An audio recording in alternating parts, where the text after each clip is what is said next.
Get ready for your daily dose of marketing strategies and tactics from entrepreneurs with the guile and experience to help you find success in any marketing capacity.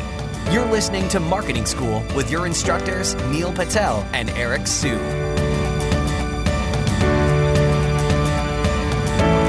Welcome to another episode of Marketing School. I'm Eric Su. And I'm Neil Patel. And today we're going to talk about both Neil and I's biggest marketing frustrations. So I'll kick it off. Probably one of my biggest frustrations is the fact that people expect things to happen really quickly. People are just really impatient and they complain really quickly that, oh, this ad's not working, Facebook ads don't work, content marketing doesn't work. But you see, if you look at the data, it's most of the time, it's just people aren't willing to stick with things long enough. When I look at anything that's worked out for me, it's just because I stuck with it longer, right? Whether it's with my first podcast or, helping different companies out that were about, on the brink of death. It's just, you stick with it longer, you stick with the problem longer. I think there's an Albert Einstein quote out there. It's not that he's smarter, it's just that he sticks with problems longer. And then you could solve a lot of your marketing issues that way. Just, stick with it longer. If you think you're on the right track, just keep going. One of my biggest frustrations is right now, I use Infusionsoft, and I use Infusionsoft for marketing automation. It is a pain in the butt to use, and it's the most flexible. There's no other tools out there that are easy to use that have all the features, such as someone opts into your list, they watch something, they don't buy. You can text them through Infusionsoft. You can't do that through most marketing automation tools. That's just giving you one example of the many on the flexibility of Infusionsoft itself. But it sucks. The biggest thing that I've learned is don't go with the softwares that are necessarily the easiest to use. Go with the ones that have the right features to grow your business. And then if you have to hire contractors to help you use those softwares. Yeah, and in the last episode, we talked about the importance of a Google certification, and we went into creativity a little bit. So, for my agency right now, we're looking to hire a lot of different creative people, for our, especially our paid advertising team. And it's just really hard to find creative people. So, one of the key things that I talked about in the last episode was just making sure that in your hiring process, you're actually hiring for people that are learners, people that are looking to get better, and also, people that are really creative too. You can test for that, right? You can just ask them, hey, like, what would you do for us? What issues do you see here? The people that go above and beyond, that are going to write like a 4 or 5 page article or design something for you ahead of time. These are the people that are really creative that can take your company a long way. So yeah, again, Neil's frustration too is the lack of creative people. It's the same thing with me. So really struggling to find these great people right now because they're unicorns. They're hard to find. Yeah, the other problem I have with marketing is, and this comes with specific email related issues, people opt into your list. You don't always go into their inbox. Even if they're opting into your list and they're looking forward to your email, even when you're cleaning your list and you're only sending to people who are opening, it's always hard to get really good deliverability. Gmail is actually not the hardest one. Hotmail is the hardest one, and they're a pain in the butt. I don't know why. I've tried return path certifications and using some of these third-party services, which guarantee that your emails get into the inbox. They don't work that well. Yeah, and the other thing is there's all this new stuff going on with marketing all the time. There's chatbots. People are getting a lot better at that right now.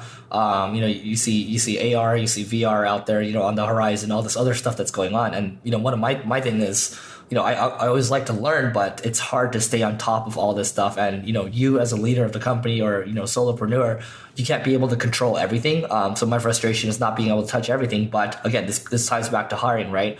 If you hire a really good team and just let them go, they're going to be able to do great things for your business. I remember talking to a friend a couple weeks ago. We both joined the same entrepreneurs group called Entrepreneurs Organization. And when he joined, his business was doing $3 million. And when I met him a couple weeks ago, I was like, hey, how are things going, man? And he's like, yeah, we're doing $22 million a year now. And I said, wow, okay, what happened? He said, honestly, I just hired really great people and I just got out of their way. Like, easier said than done. But again, it all ties back to hiring. I know this is a podcast about marketing, but if you don't hire great marketers, you're not going to be able to grow.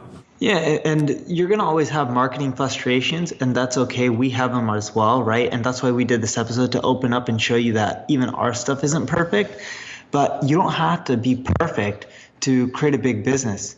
You just have to do one thing right. And if you can figure out what that one thing is and you do it well enough, yeah, you may not be the next Google or Facebook or Uber, but who cares? You'll still have a big enough business. Yeah, and I think the frustrations are always going to come all the time. It's just a matter of how you go about prioritizing. So make sure that you're actually good at prioritizing too. So, read Getting Things Done or read the Checklist Manifesto. A lot of people that are listening to this, I know you're kind of getting started.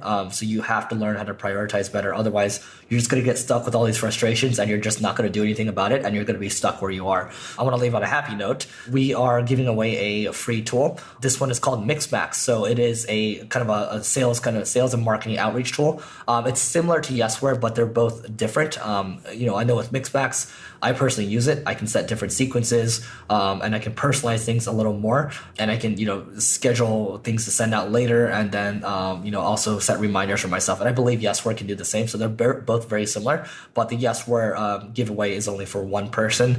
This was also for one person too. So if you want to get in on this giveaway, rate, review, and subscribe this podcast, and then text Marketing School. That's one word, Marketing School, to 33444.